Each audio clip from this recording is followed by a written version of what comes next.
डोळ्यात अंजन घालणे. काय झालं? मोबाईलमध्ये असं काय बघितलंस की एकदम शांत झालंस? अरे काही नाही. मी ना एका गोष्टीबद्दल खूप भ्रमात होतो. म्हणजे स्वतःलाच खरं समजत होतो.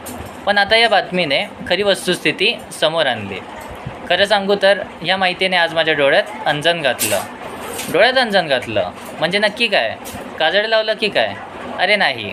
अंजन म्हणजे डोळ्यात घालायचं औषध, ज्याने अंधुक दिसणं बंद होऊन दृष्टी स्वच्छ होते. पण बोलण्याच्या भाषेत याचा अर्थ वेगळा आहे. जेव्हा एखादी व्यक्ती स्वतःच्या चुकीच्या समजुतींमध्ये किंवा भ्रमात जगत असते, तेव्हा तिला पुराव्यासहित खरी परिस्थिती दाखवून देणं, तिची चूक पटवून देणं आणि तिचे डोळे उघडणं, याला म्हणतात डोळ्यात अंजन घालणे. अच्छा, म्हणजे भ्रम दूर करून सत्य समोर आणणे. हो, अगदी बरोबर. जसं की आपण बऱ्याचदा सोशल मीडियावरील खोट्या बातम्यांवर विश्वास ठेवतो.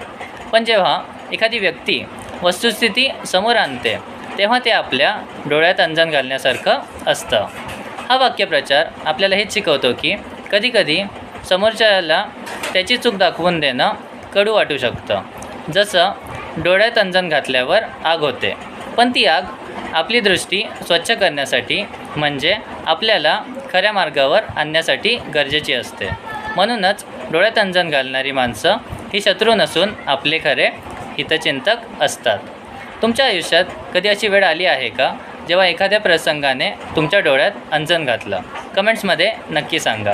हा व्हिडिओ आवडला असेल तर लाईक करा, शेअर करा आणि अशाच मराठी भाषेतील वाक्यप्रचारांसाठी फॉलो करा, सबस्क्राईब करा. धन्यवाद.